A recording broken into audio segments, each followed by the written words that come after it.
Hello YouTubers, how are you today? This is your driver Scott. So today I want to talk to you a little bit about, I want to tell you this story about this person that I picked up. It was on the Lyft line. I pretty much don't, my Uber pool policy is I pretty much don't accept them anymore.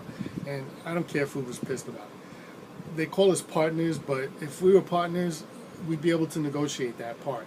And we're not able to negotiate that. They give us our terms of service, and that's it. You either accept it or you don't.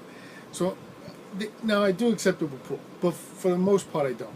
My acceptance rate used to be as close. I wanted to make it as high as possible, as close to 100 as I can get it. It was 98, 97, right around there. And I wanted to have my cancellation rate as low as possible. It was down close to zero as it can. Kind of hovered around 3%.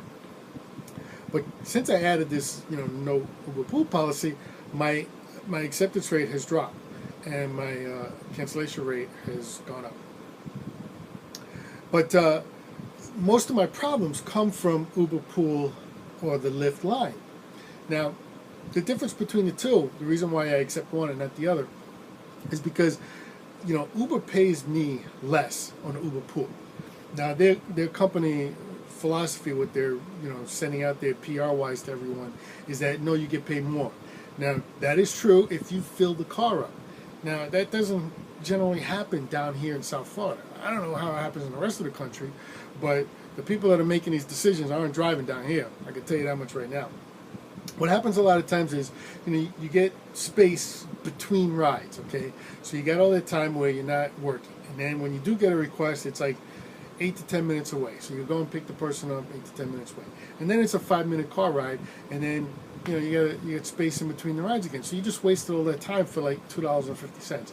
And maybe you made the gas money. And it's not, if you fill up the car, that's one thing, but most of the times, I'm telling you, people are making a crapshoot. They're just throwing the dice out there, because their other options are to walk 15, 20 minutes to a bus stop, wait for the bus for 10 minutes, ride the bus for 5 minutes, walk for another 20 minutes to get where they're going, or they could just call an Uber ride and it's a 5-minute ride.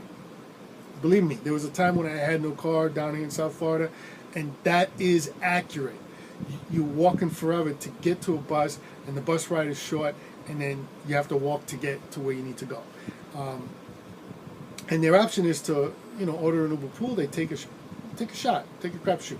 Most of the times, where you're picking the person up and where you're dropping them off for those short rides, you're not adding anyone else to the ride. If it's a long ride, if I pick somebody up, say in Fort Lauderdale Beach, and it's an Uber pool, and they want to go down to Miami, chances are I'm going to fill that car up. But for people that are trying to get around after work, most of the times, no. Most of the times it's empty. I get paid less for that. On top of that, I also have more problems with it. Now I'm going to tell you about my Lyft line experience, where I have had problems with the Lyft line. Quite frequently, people don't understand what it is that they're ordering. They just see it's usually the first option on both Lyft and Uber, and it's the cheapest, so they pick it. And now some people do know, and they're taking a crapshoot. A lot of them do know, and they're taking a crapshoot. But there are a lot of people that don't. They just don't understand it, so they just take it because it's there. So the first time I kind of had a problem with the Lyft line was I picked this lady up. It was kind of late at night. It was like 9:30, 10 o'clock for me. It was kind of late at night. I don't really work into the a.m., so I'm at the point where I'm about to go home at that point. So I pick her up, and she's trying to get home from work. And I start to drive her, and I get the next request, which I don't have a choice over. So I do my turn, and I go pick these people up. And there's 3 of them getting in the car. Now, when you order a Lyft or a Lyft line or an Uber pool, there's only supposed to be 2 of you. And I get them in there, and I was still very, very new to this whole thing, so I wasn't sure about how everything worked. And I saw that they had more than 2. So I said, hey, you got more than 2 people. And she said to me, oh yeah, it's me and 2 people. And I was like, oh, okay, I guess that's right. So I clicked yes, and I took them. And we had to drop off the lady who got off of work first. And the 3 people that got in, they were young, late teens, early 20s, 18, 19, 20, 21, maybe not 21. But they needed to go to a movie, and the movie started like when I picked them up. So they were kind of rushing me, and I had to drop off the lady first. And I hear them going, "Oh my God, you're driving so slow!" I was doing the speed limit, and I said, "Where are we going to?" I said, "We're going to drop this lady off." And the lady in the back was like, "Why did you guys order a lift line if you were in a hurry?" You know, she was annoying.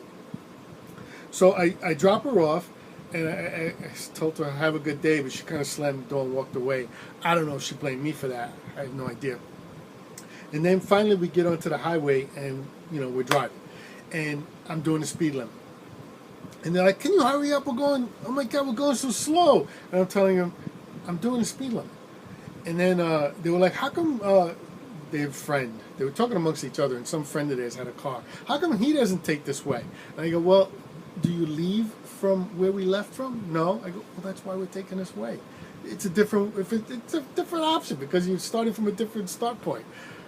Anyway, when I finally dropped him off, it was a huge fare because we were going from East Broward to West Broward, and we were taking it was actually Southwest Broward, and it was a big giant movie theater way out there, and we had to get on I-75 to get there, so it was a big thing. But anyway, when I got to the end, I gave him a low rating. I gave him a 1 star because I was pretty pissed, even though I made a lot of money. Because they were so annoying the whole ride over about speeding up and how come we're not there yet and this guy's so slow. They were talking about me as if I wasn't even there. It was ridiculous. And I noticed also my ratings dropped after that night. I don't know if it was the lady that got out who was pissed or if they saw that I lowered their rating and so they lowered my rating. I don't know. But the next time I had a problem, I picked this guy up. We're over on the east side by the beach. I picked this guy up, was getting out of worked at one of the hotels. We start to drive home, and we get the next request. And I'm picking the person up. It's on A1A right there by the beach. And I get there, and I stop, and I hit my hazards, and I say that I'm here, and I'm looking around. I don't see this lady. Then the phone rings. And as I answer the phone, I start looking around, and I see there's a lady. She's right there, right? And she's not looking at the street where the cars are. She's looking back at the hotel. And she's on the phone, and I answer. She goes, "I don't see you." I go, "Turn around, I'm right here." So she turned around. She goes, "Oh." And then she goes and she gets in the car, right? And then I noticed there are 2 more people getting in the car. Now, by this time, I kind of had some more experience. There were a couple of months in between those first 2 rides. And I said to her, "Listen, you're only allowed to have 3 people in the lift line." And she tells me, "What? Why? What difference does it make?" And I said, "Well, right now, if I tap accept and I move on, what happens is that according to Lyft's algorithm, there's only 3 people in the car, so technically they could have another one pick up. Now, chances are it won't happen, but technically, yes, they could fill it up with 4 people. So the algorithm doesn't know that there's already 4 people in the car because I told them I picked up 1 and then I picked up 2. That's 3.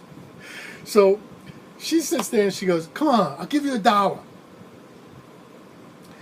All right, so up until that point, I might have taken her. What the heck, let's get going. Chances are they're not going to have somebody else come along. But as soon as she did that condescending, "Come on, I'll give you $1," I was like, "No, sorry, I'm going to go ahead and cancel." And I canceled the ride. Now, before I canceled the ride, I already tapped the button saying that they had more than 2 people. So Lyft is aware of what's going on, whose side they're going to take. I'm kind of hoping they'll take my side. But they were like, "Oh, you can't cancel." Blah, blah, blah. Now, look, if you're going to order for 3 people, order the regular Lyft. Don't order the Lyft line and then say, "I'll give you $1." Just pay the extra $1 because that's about what the amount of money you're saving anyway.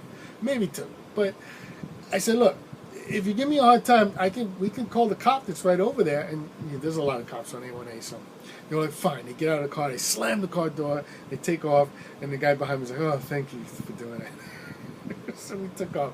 But I had to gain the confidence driving to know that These people weren't supposed to be in the car. We're not going to do that. There was another time too when I went to go pick up a guy on the beach again, Las Olas and A1A, and he gets in the car, and then his buddy hops in the car behind him. And I said, listen, you've only got, one person on this ride. You should have two people on a ride. And the guy goes, no, actually, you need to get out, he tells his friend. He goes, I'm on the other side. You need to find your own ride home. And the guy looks at him and he goes, I'm not talking to you anymore. He gets in the car, he slams the door. And I could see the guy looked probably about 18, 19, but he was acting like he was 6. I'm not talking to you anymore. What the heck? So when we drove off, the guy goes, thank you for doing that. I said, no, thank you. He said that I was being an adult, and I said, yeah, but you told your friend to get out.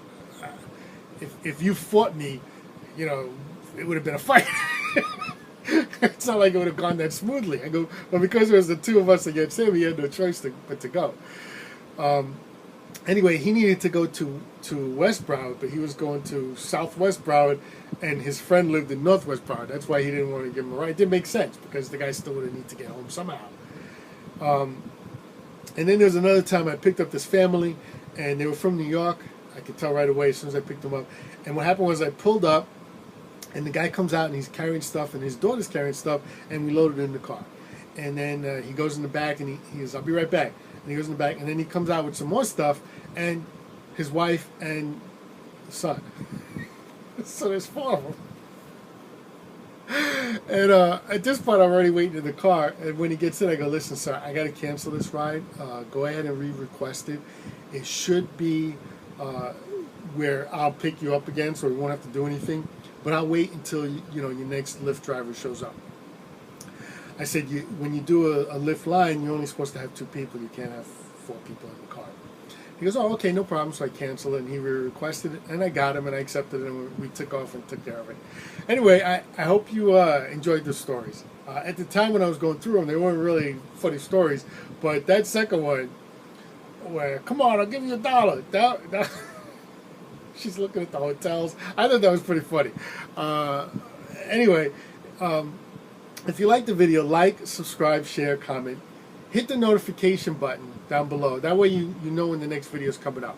Also, below the video, there's descriptions, there's links. If you want to become a Lyft driver or an Uber driver, you can make some extra part-time money. There's also a link below to hire your favorite Uber or Lyft driver. And if you have one app or the other, as a passenger, it's a good idea to get the other one, and then you could sit there and price compare. I know a lot of my passengers do that. They'll pull up one, they'll look at the price, and they'll pull up the other one, they'll look at the price of that, and they'll order the cheapest one. So anyway, go ahead and take a look at that. I hope you have a great day. This is your driver, Scott. Take care.